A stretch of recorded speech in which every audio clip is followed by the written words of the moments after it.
Hello and welcome to the Dave's Dispatch podcast. I am your host, David Dennison.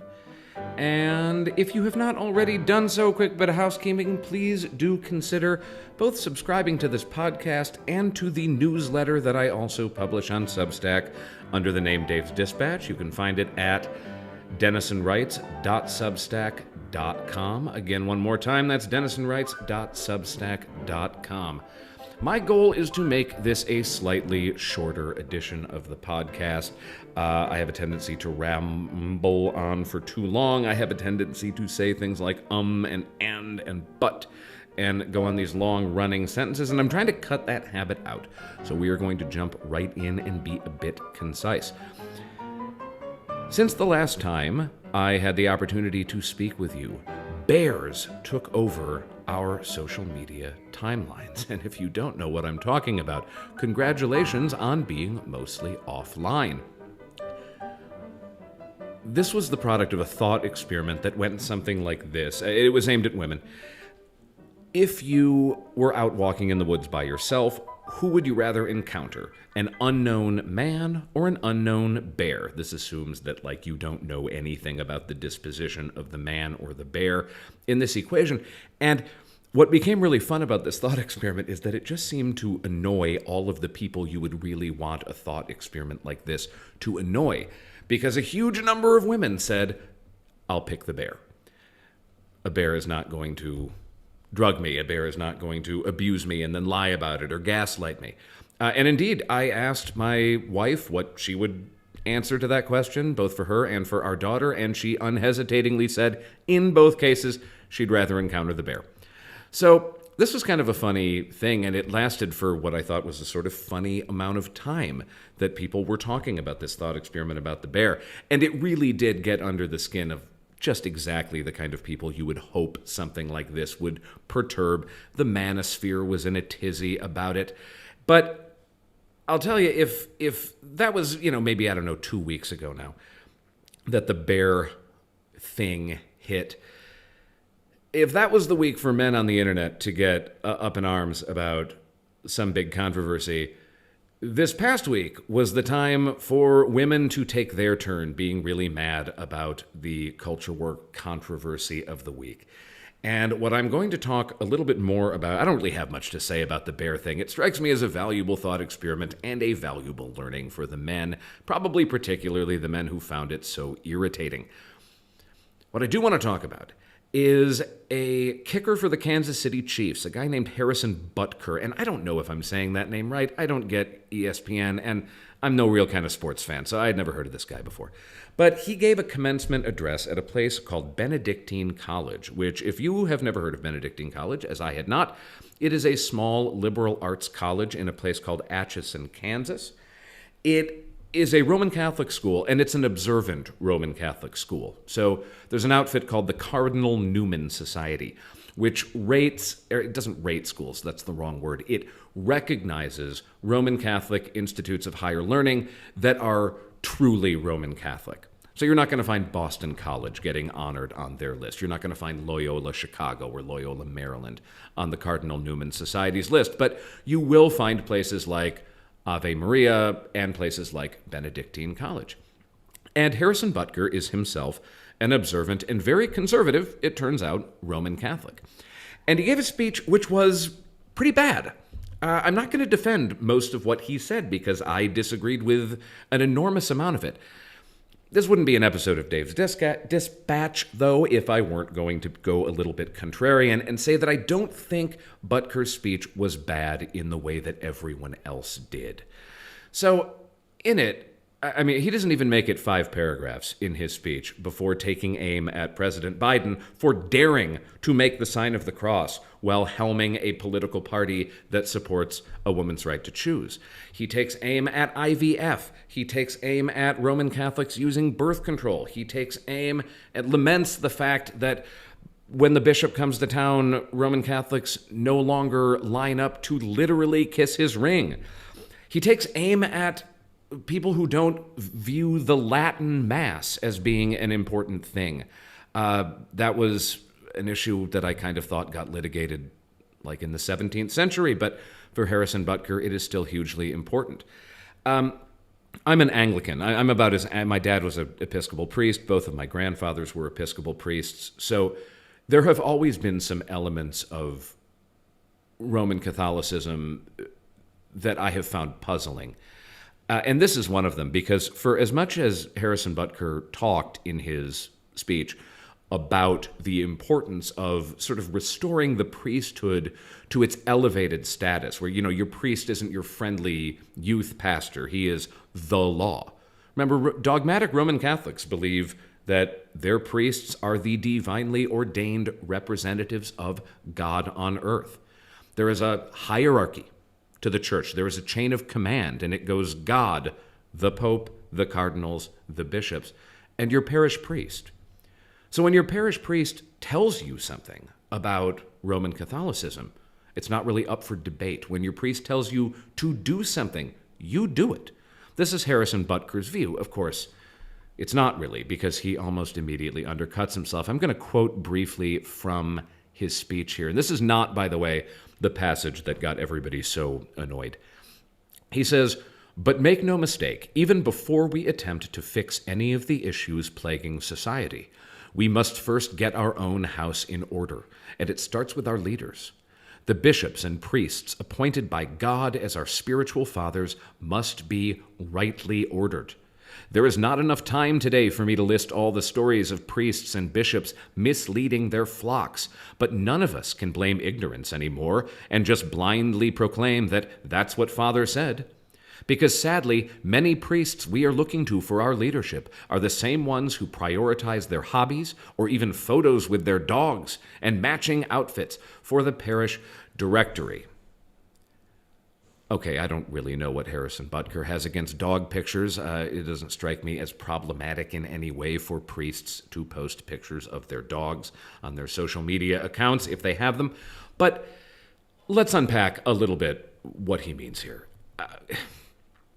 When he says that priests need to be rightly ordered, what he means is that priests need to be as conservative as he is with regard to social issues.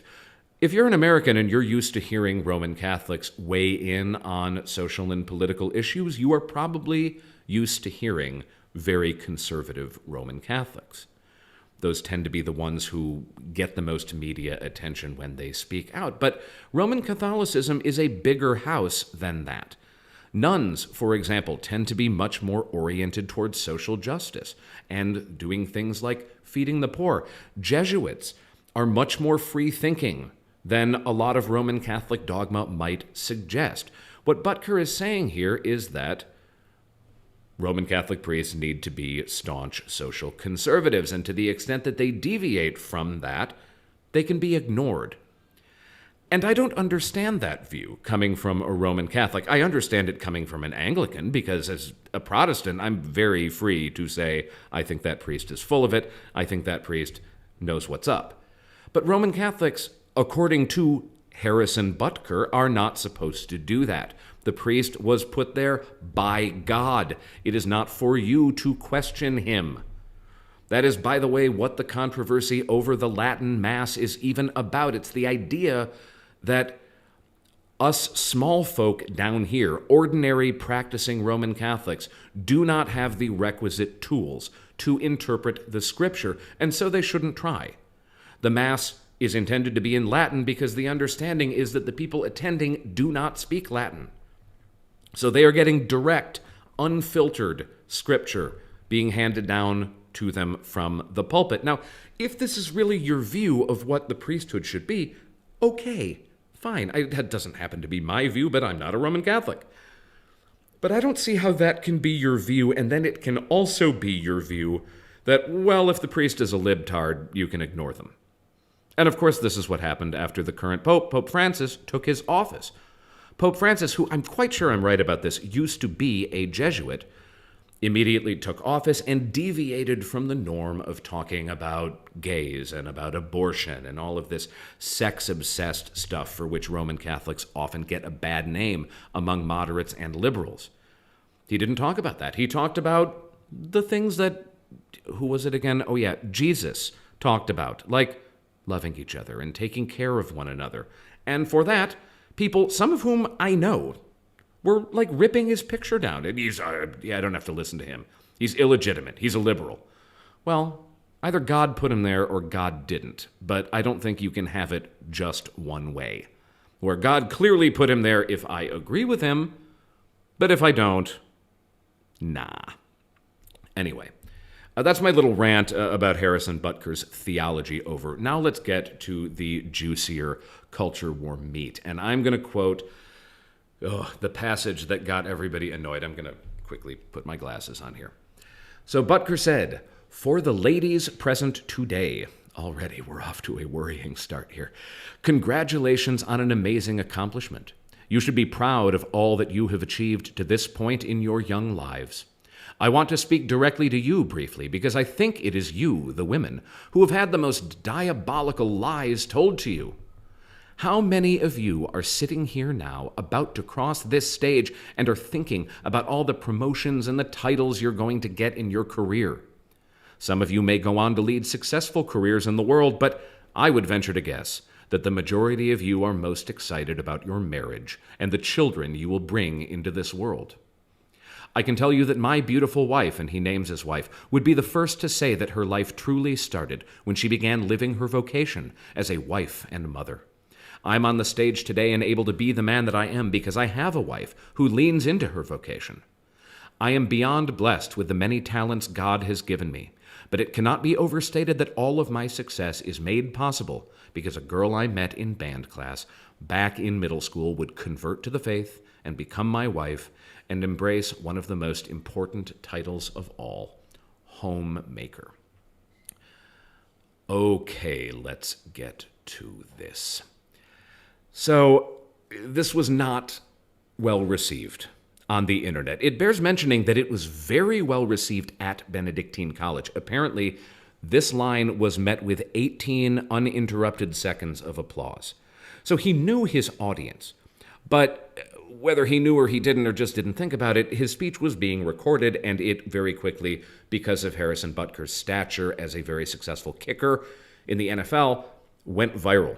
And the interwebs were not altogether pleased with what Mr. Butker had to say. Particularly liberals and particularly feminists did not one bit care for his remarks. And look, it is not remotely confusing to me why that is. This is pretty classic patriarchy, right? I mean, particularly the part about presuming to know what all of the ladies in the house were really excited about, not any of this career mumbo-jumbo, but your future as a producer of more Roman Catholic babies.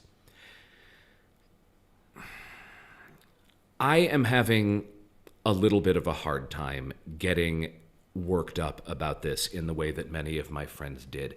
And it is certainly not because I agree with what Harrison Butker said about this.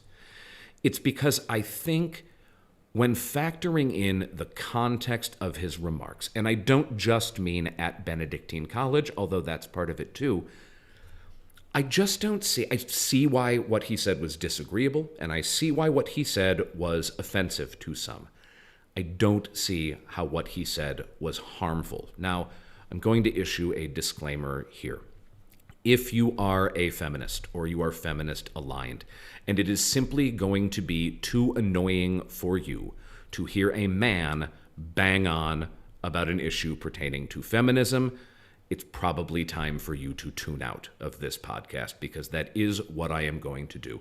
If you think that my opinion is not valid, as I am not a working woman and I am me instead, you don't have to listen to what I have to say.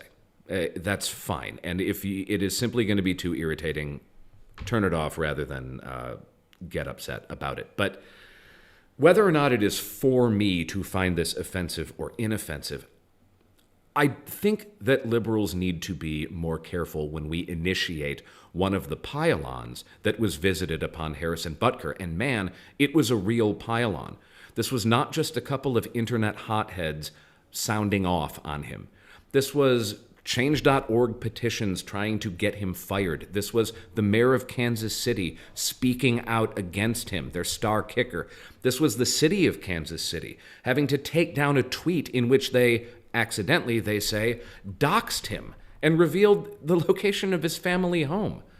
This was a very real thing with potentially very real consequences for Harrison Butker's career. The NFL had to felt that they had to issue a statement publicly distancing themselves from what he said.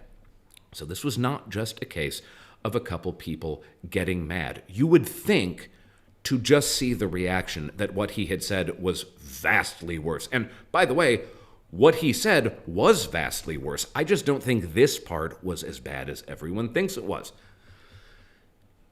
Here's the main reason why that is, okay? If you consider the cultural context of this year, 2024, okay, it is not 1960, it's not 1950. This is not pre-second wave feminism. This is not pre-women in the workplace. Today, the overwhelming force of social pressure on young girls and women is to think about their future in terms of their future career. That is what is most common in the West. That's another caveat that's very important. Obviously, this is not true in Saudi Arabia or Afghanistan. But in the West, in the United States, where Harrison Butker was speaking, most of those young women in the audience to whom he was speaking will have been being encouraged by almost every authority figure in their lives to consider what they might want to do as a career. And maybe some of them have a conservative parish priest who is going to extol the virtues of staying home and being a homemaker, but the likelihood is society has sent them one clear message, which is that you should go have a career because you can. And I don't have any problem with that message, by the way. It would be very weird if I did, since my wife works, my mother worked, and I want my daughter to work. But back to that second wave feminism of the 1960s and 70s, the idea of encouraging women to go into the workplace was to make them independent from men and to make them free financially from men. So if your husband was abusive or a cheater or just not someone you wanted to be with, you had options. You had your own life, your own thing that you could pick up and take somewhere else. It was never intended to be about denigrating women who chose to stay home. And to the extent that it maybe occasionally veered into that sort of tone, those were outlier examples. But the idea here was that women should get the same choices men get.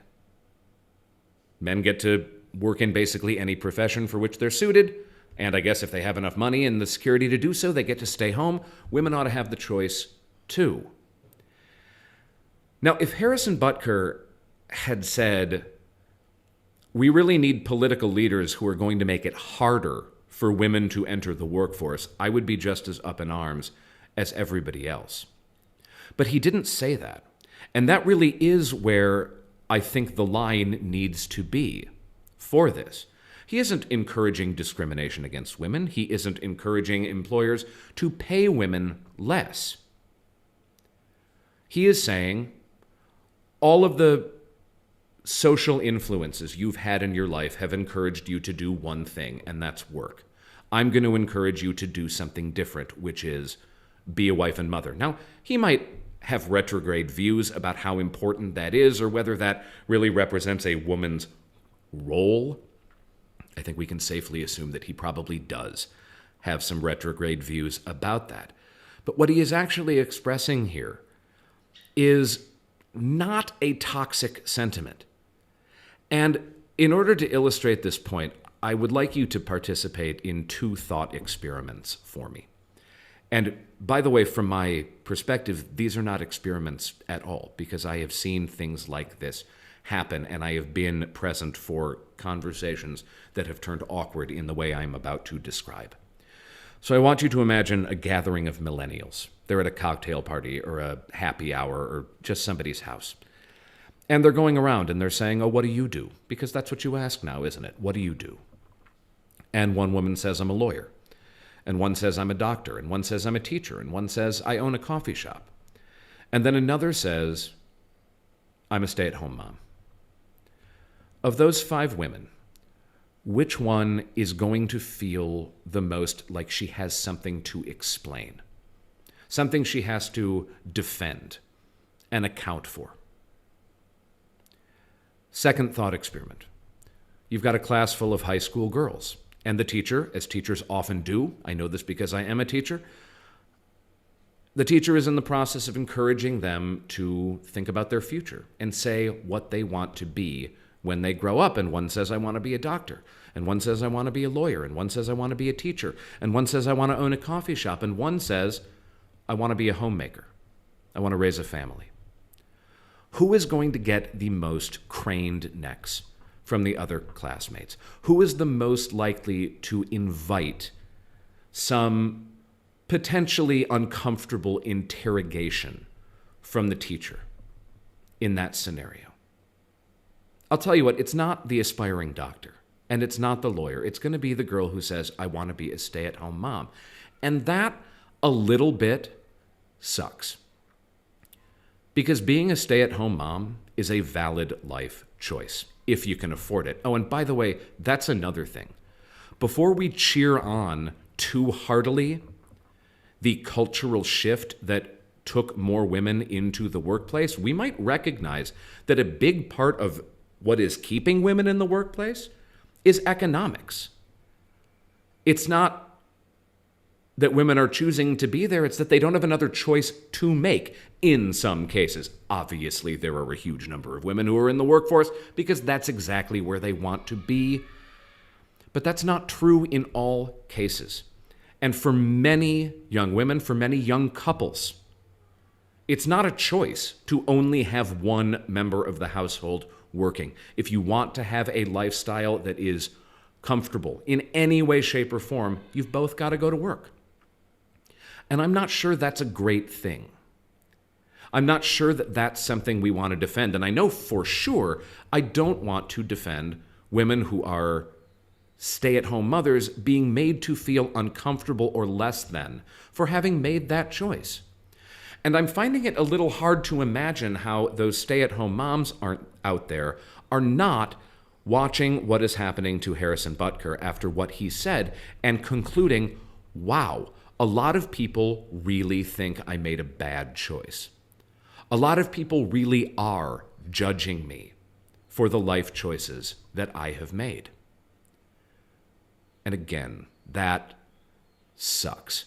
Now, if you think that, okay, well, what Harrison Butker said wasn't that bad technically. I mean, he wasn't really making a case for rolling back women's rights or making it harder for women to go into the workplace, but it could lead to that. Okay, that is a valid argument, and I'll hear you out on that. But I think that is all the more reason to be judicious in not just emptying the entirety of our arsenal on a guy like Harrison Butker for having said, hey, work is great and congratulations on your college degree, but you know what else is great? Having kids. If we go from 0 to 100 like that on Harrison Butker for this, there's not going to be any left in the tank for when, let's say this, and by the way, this all dovetails with the rise of the trad movement, right? People, young people mostly, who want to style their lives on pre-second wave feminism gender roles, which is a lot of kids, mom stays home, dad works, dad is in charge, right? If you think that trad is going to catch on in a big way, it's going to take off, and then there is going to be some legislative muscle behind it. Maybe the Republicans are going to try to roll back Lilly Ledbetter or the Violence Against Women Act or something like that. Look, I'm going to be right there on the line with you in the event that that happens. But I don't think there is the remotest danger of that happening. And until it does, maybe we keep our powder dry and wait until there's an opportunity to use it. Let's look at some statistics here just to see how much the culture has shifted since second wave feminism. Women make up about 47% of the workplace in the United States right now. They own over 10 million businesses. They've won sweeping legal safeguards against pay discrimination, sexual harassment. They outpace men in a number of high-earning professions, and they are more likely than men now to earn a college degree by the age of 30. There is not really an obvious construction in which women who choose to work are marginalized for having made that choice. This is not to say that things couldn't get better. In the United States in particular, things like paid family leave are woefully behind the rest of the developed world in terms of what is offered. But I don't think you can make the case that it is hard for a woman nowadays to defend the choice to work and to pursue a career.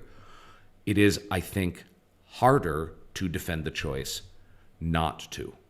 So from my point of view, having one guy, one observant Roman Catholic football kicker, saying, being a stay-at-home mom is great and you should consider it. This is not the end of the world. This is not some cataclysm. This does not mean we are entering the plot of The Handmaid's Tale. It just doesn't. If it starts to look like we are trending in that direction, I will eat my words that have just come out of my mouth. I will take all of them back, and I will be right there next to you sounding the alarm. But that time is not now. And piling on a guy like Harrison Butker, trying to get him fired, for God's sake, the guy's an observant Roman Catholic speaking to what I assume cannot have been more than a couple hundred other observant Roman Catholics. Exactly what did people think he was going to talk about? Come on. This does not need to be a fight right now. Okay. Let us move on from that fun topic. And let's move on to something I haven't talked about in a while, which is the shape of the election between Joe Biden and Donald Trump. And we're going to do some electoral math today. But before we get there, the reason that we're going to talk about this is because a few days ago in The New Yorker, there was a remarkable interview that was printed between the interviewer, who is a journalist named Isaac Chotiner, and a guy named Simon Rosenberg. And you might know who Simon Rosenberg is. He's a longtime Democratic operative and kind of poll demystifier. He writes here on Substack. I believe his newsletter is called the Hopium Chronicles. That's Hopium with an H. And if you are a Joe Bidenite, Simon Rosenberg is probably a guy that you want to be reading.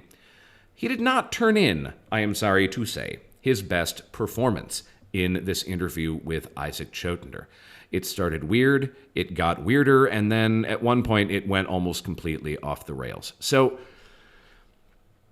Rosenberg was there to answer the question, is, as has been reported, the Joe Biden camp really feeling optimistic about the race as we approach November? And if so, should they be? Because most of us poll readers out here are looking at the state of the race and going, man, this really doesn't look good for Joe Biden. And Simon Rosenberg has been a pretty consistent cheerleader in saying, no, things are rosy. And so Isaac Chotiner presses him on this. And it gets very heated. I don't want to quote from the interview directly because I would have to do too long a quote, and it's worth you going to read. If you haven't reached your quota of New Yorker articles for the month, make sure that you make this one of them. But at one point, Rosenberg threatens to end the interview when Chotiner starts to press him on this very popular narrative among Democrats that the polls consistently overestimate Republican chances and underestimate Democrat performance. Right? Because this is what we saw, or at least what we think we saw, in 2022, in the midterm, and in 2020. 2020, Joe Biden wasn't supposed to do as well as he did. 2022, the red wave was supposed to wash us all away, and it really didn't. Republicans had a pretty disappointing night in the 2022 midterm. So effectively, Rosenberg was just restating this, and he thinks he has an explanation for why the polls underestimated the Democrats.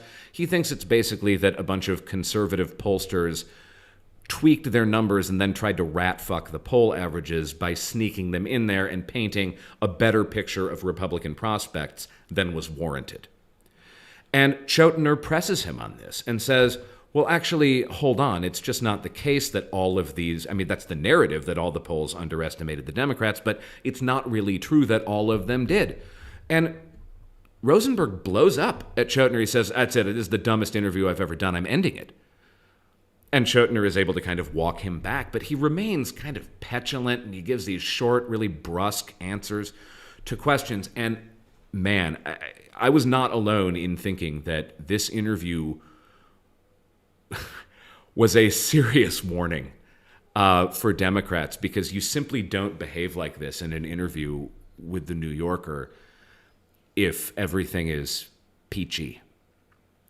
And that was sort of what he was trying to say. It was, no, shut up, Isaac. Everything is great. I would totally rather be Joe Biden right now than Donald Trump. Chotiner was asking pretty reasonable questions like, but Joe Biden is losing in almost every poll. And then Rosenberg would go on to say, oh yeah, but Donald Trump is really awful in these 18 ways. And Chotiner would say, I do not need to be convinced of that. I am a left-leaning person, and I agree that Trump is awful. It's just not clear that everyone else thinks that. So this was one of those protesting way too much moments that really freaked me out. And so I did something that I usually try to avoid doing this far out from a general election, and I went and I played with some electoral math calculators. And I'm afraid for my Democrat friends that I have some unfortunate news. I do not think Simon Rosenberg is right. I mean, he was very unconvincing in the interview, but having looked at the numbers myself, if Joe Biden is feeling optimistic about November, I do not know what he is on, but I would like a hit of it. Let's talk a little bit about electoral math. And if you have the opportunity to do this, I would recommend getting, if you're on your computer at home or you got your phone handy, go ahead and pull up an electoral math calculator. You can find a pretty good one on CNN's website. There's another good one. The one I used for most of my calculations is one called 270 to win, I think is the website, 270towin.com. And I know that I have a handful of listeners who are not American, and so for their sake, I want to say a little bit about what the Electoral College is, but I don't want this to become a civics lesson. Bottom line, and if you're an American and you know this, you can, go refill your coffee for a minute. But in the United States, we don't vote in one big popular election. We vote state by state. The winner of each state gets to have their electors cast votes in what's called the Electoral College. How many votes each state gets is based on the state's population size. There's 538 total electors in the Electoral College, and the magic number to win the presidency is 270. So just keep that number in mind, 270. Now, I started looking at ways that Trump could likely win the election and ways that Biden could likely win the election. And on 270towin.com, there are 6 states that they list as being toss-ups right now. States where it's not clear who the polling averages favor and who they don't. That comes with an unfortunate asterisk to which we will return in a moment. But the 6 toss-up states right now in this election are, in no particular order, Michigan, Pennsylvania, Wisconsin, Arizona, Nevada, and Georgia. And between all of those states, there are a total of 77 electoral votes, all in those states. Michigan has 15, Wisconsin has 10, Pennsylvania has 19, Georgia has 16, Nevada has 6, and Arizona has 11. Now, why, apart from the fact that these 6 states are toss-ups, are we going to focus on them today? What is magic about these 6 states? Well, what's interesting about them is that Nevada, in the last 2 elections, went for the Democrats and is now leaning Republican. thereby making it an important state to watch, even though it has a relatively small prize of 6 electoral votes. But those other 5 states, which again are Michigan, Wisconsin, Pennsylvania, Georgia, and Arizona, are the 5 states that swung the last election. As in, they were 5 states that Trump won in 2016. Those 5 states all flipped to Joe Biden in 2020, and that was why Biden won the election. Okay? So all the rest of the map, with one tiny exception, was the same in 2016 as it was in 2020, and looks to be the same now. The other 44 states in the union look to be pretty locked in terms of who is likely to win. Barring something very significant, we know where those other votes are going. It is these 77 that are maybe, we think, if you're a Democrat, we hope, still up for grabs. Okay? Again, we got Wisconsin, Michigan, Pennsylvania, Georgia, Arizona, Nevada, for a total of 77 toss-up electoral votes. So what does it look like, and what could happen here? Well, if Joe Biden wins Wisconsin, Michigan, and Pennsylvania, as he did last time, he wins the election with exactly 270 electoral votes. Now, what's significant about those 3 states is, of course, those are 3 states that Democrats expect to be able to win reliably. Michigan and Pennsylvania hadn't gone to a Republican since the 90s, I think, when Trump won them in 2016. And they're relatively fat prizes. They're geographically similar. They're demographically kind of similar. You expect that if you're running really strong in Michigan, you're probably also running pretty strong in Wisconsin and Pennsylvania. So it makes sense to think of those 3 as being part of the same basket. And remember, if Biden wins all 3, he's president again. Of course, if Trump wins all 3, so is he. And he's president by a bigger margin. Not that that matters, it's just a mathematical reality. Now, the other problem here, and we're going to look at some other potential scenarios, because there are other ways Biden could win and other ways Trump could win, but I think if we take these in turn, we're going to see a pattern start to emerge, and it is not a pattern that is particularly favorable to the Democrats. So, if Biden wins Wisconsin, Michigan, and Georgia, but loses Pennsylvania, that isn't enough to put him over the top. He would need to get Arizona or Nevada. Meanwhile, if Trump wins Arizona, Nevada, and Georgia, those states along the southern belt here, he's only 2 points shy, and any other state would put him over the edge. So he would have 268 with Arizona, Nevada, and Georgia. And if Michigan, Wisconsin, and Pennsylvania are states that Democrats kind of expect to be able to win, Arizona, Nevada, and Georgia are all states that until very, very, very recently, Republicans could have expected to win. So if Trump wins them, there is obviously some structural strength in those states for Republicans. If Trump wins all 3, he only needs 2 more points. So he gets any of the other 3, and he's over the line.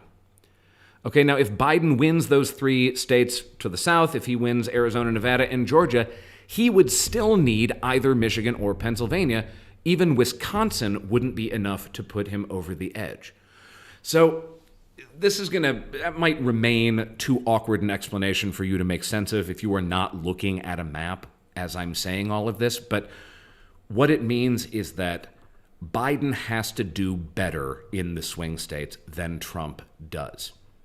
Trump has a much more lenient path to 270 than does Joe Biden. Joe Biden really can't afford any major screw-ups, and Trump can.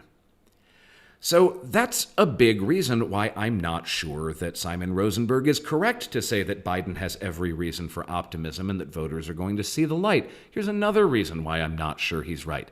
If you look at the state-by-state polling in these 6 states, man, the picture does not look pretty. Biden is up almost nowhere. There was one batch of polls from an outfit I had never heard of called, where is it? I wrote it down somewhere. Citizens to Save Our Republic.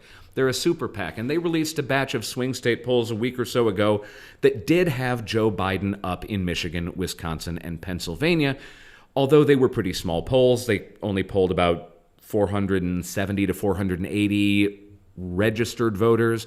And there were some other oddities that made me at least raise my eyebrows, like when you include the third-party candidates in the polling, that helps Biden in Wisconsin, but it somehow helps Trump in Michigan. Why the hell that should be, I have no earthly idea.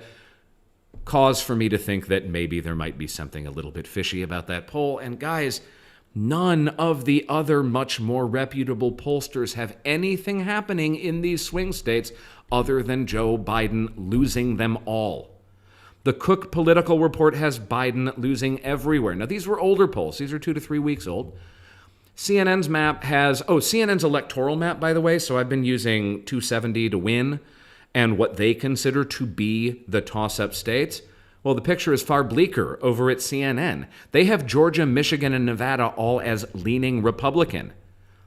There are only 3 states, Arizona, Wisconsin, and and Pennsylvania, that they are considering toss-ups. They're putting none of those as being likely to be in Biden's column.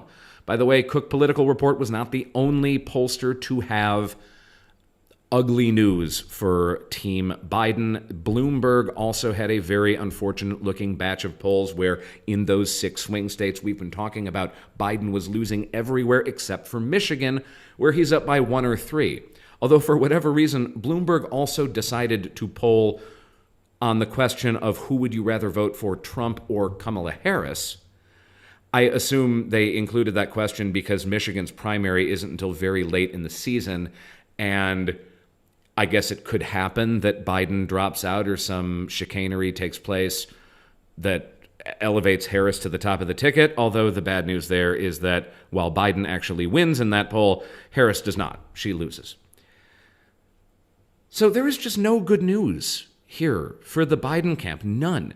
The only thing that the blue team has to hang on to in this race right now is this meme, and that's really all we can call it, that, well, the polls underestimate Democrats.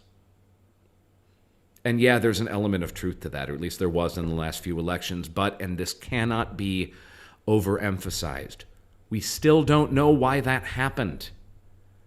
We have theories, we have guesses, we have lots of wishful thinking, but we don't know. And so to assume that all the averages that show Trump winning are wrong, all of the approval polls that show Biden's numbers in the toilet are wrong, all of the swing state polls that show Biden losing absolutely everywhere where he needs to win, all wrong, all underestimating the Democrats. Now, look, if you are a sunny optimist, then by all means, hang your hat on that hope. But if you are not, it's very confusing why anyone in Biden land thinks that there is anything good to talk about right now.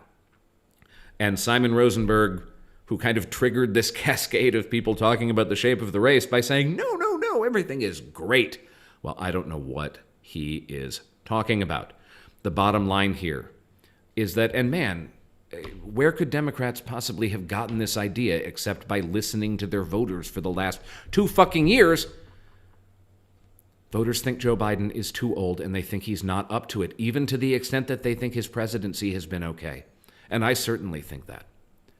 But maybe it wasn't such a good idea to poo-poo that big a segment of the electorate talking about something that significant regarding the blue candidate. And here's the other problem. While yes, Donald Trump has many negatives in his column, it is just not clear that voters in sufficient numbers view his first term as president as being, or as having been, unusually bad. And this is the last thing we're going to talk about because it really, really, really pisses me off. There is a trend in American political life, and if you're a Democrat, it is an eternally frustrating one. And that is that Republicans have a habit of screwing up when they are in power, and Democrats are left to blow through all of their political capital, cleaning up the mess as soon as they retake power. When have we seen this happen? Bill Clinton balanced the budget in the late 90s, posted 4 straight budgetary surpluses. Does he get credit from fiscal conservatives? No, he does not. What happens? George W. Bush gets in office. They talk about how spendthrift Democrats were. He says, you know what? This is actually your money.